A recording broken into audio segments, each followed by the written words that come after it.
Ever wonder if, like, there's a way to tell if a pomegranate's been frozen? Just by looking at it, I mean. Yeah, like some secret trick. Yeah, exactly. Turns out researchers are using some seriously cool tech to do just that. And that's what we're diving into today, using AI to spot a frozen pomegranate. You ready for this? Totally. We've got this research article from Horticulture. It just came out in January 2024. It's called Get This, Classification of Healthy and Frozen Pomegranates Using Hyperspectral Imaging and Deep Learning. Hyperspectral imaging, deep learning, sounds complicated, but we're going to break it all down. Oh, we are going in blind on this one, folks. But that's part of the fun, right? Discovering this stuff right alongside you. Okay, so first things first. What even is hyperspectral imaging? So imagine like a camera with superpowers. Okay, I'm intrigued. Instead of just seeing the regular colors we see, it captures way more, like a whole spectrum of light, revealing stuff inside the fruit that our eyes would totally miss. So it's like giving a regular camera X-ray vision, but for fruit?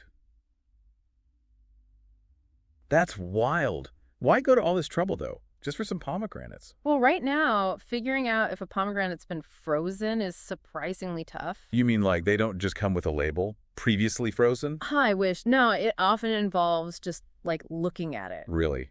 After it's thawed out. Good luck with that. Yeah, it's super unreliable. And some sellers, they get sneaky, using stuff like colored waxes to hide any damage. To make it look all fresh and whatnot? Exactly. That's where this hyperspectral imaging comes in. It has the potential to spot those frozen fruits right away. No thawing required. That's Excellent. a game changer. Right. Less waste, more transparency. But hold on, it gets even cooler. They didn't just stop at the fancy camera. Oh, there's more. Oh yeah, they brought in the big guns, deep learning. It's a type of AI that learns from data.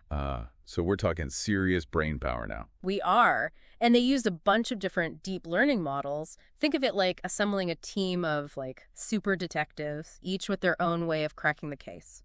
I am loving this analogy. Yeah. So how do you even train an AI to spot a frozen pomegranate? Do you show it 1,000 pictures? That's basically it, yeah. They started with pictures of perfectly healthy pomegranates. Makes sense. A control group, right? You got it. Yeah. And then, get this, they took those same pomegranates and froze them. No way, they didn't. They totally did. And then took more pictures. So now the AI has these before and after shots. Okay, that is clever. So the AI learns to spot the difference. Like, aha, that's what freezing does to your insides. You got it. This is amazing. But did it actually work? Were these AI detectives any good? You're not going to believe how well they did. Some of them, I mean. All right, so we've got our lineup of AI detectives all ready to spot a frozen pomegranate. But they weren't all using the same strategy, were they? Not at all. It's like they each had their own special skills. Remember we talked about how speed is super important, especially in like a grocery store setting? Yeah, nobody wants to wait around all day while their pomegranate gets analyzed. Right. So one model, called EfficientNet V2, was designed specifically for speed. Like, super efficiency is its whole thing. Sounds like a good model to have on the team. Did it actually work, though? Was it efficient and accurate? Oh, you better believe it. But the other models, they had their strengths too. For example, there's RegNetX. Think of it as the meticulous planner of the group. Okay, I'm picturing, like, color-coded spreadsheets and everything. Exactly. It designs its network very carefully, analyzing every little detail. And how did that strategy pay off? Was it super accurate, too? It was. And then you've got RegNetty, which is totally different. It's more about adapting on the fly. Oh, so more of an improviser. Yeah, like a jazz musician, you know? Feeling the rhythm, adjusting as it goes. Wow, two very different approaches, but both effective. Sounds like the researchers really covered their bases with these AI models. They did. And here's the thing, almost all of them had crazy high accuracy rates. Like, seriously impressive. Okay, spill the tea. How accurate are we talking? We're talking above 99% for most of them. Wow, so they pretty much aced it. Case closed. Well, almost. It's interesting, even with those amazing results, there were still some differences in how they performed. You mean like some were slightly better than others? Yeah, and one in particular, Vision Transformer, it kind of stumbled a bit compared to the rest. Scumbled. But it's still got like a 99%. Yeah, which is still amazing. But it seems like it had a harder time when it came to context. Context, like what do you mean? So Vision Transformer, it analyzes each part of the image separately, like without always putting it all together. So it's seeing the trees but maybe missing the forest? Yeah, exactly. And that can be a problem. It's like, imagine trying to understand a sentence, but you're only looking at each word individually. You might miss the bigger meaning. Right. Or you might think someone's being rude when they're actually just joking. Context is everything. Exactly. And this all just goes to show that even though AI can be incredibly powerful, it's not perfect.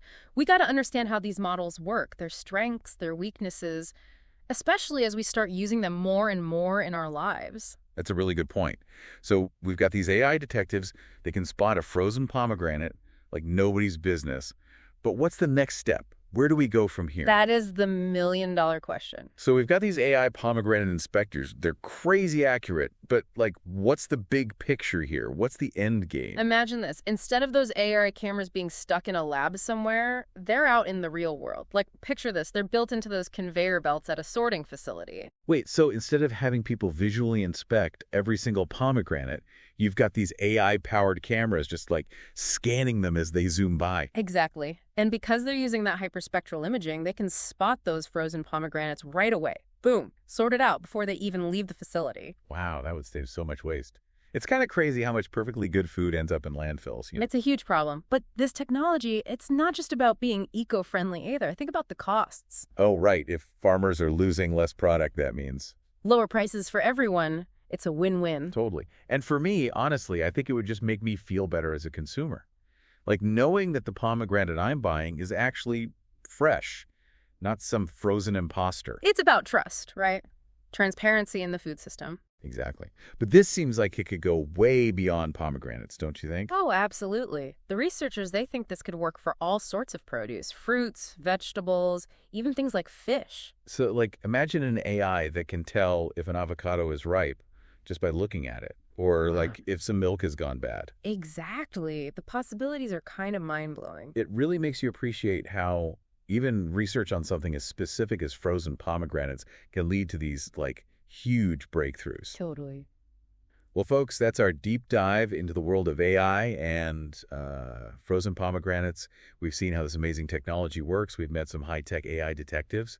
But I think the most exciting part is seeing how all of this could change the future of food. Absolutely. And for you deep divers out there, keep those minds curious. We'll catch you next time.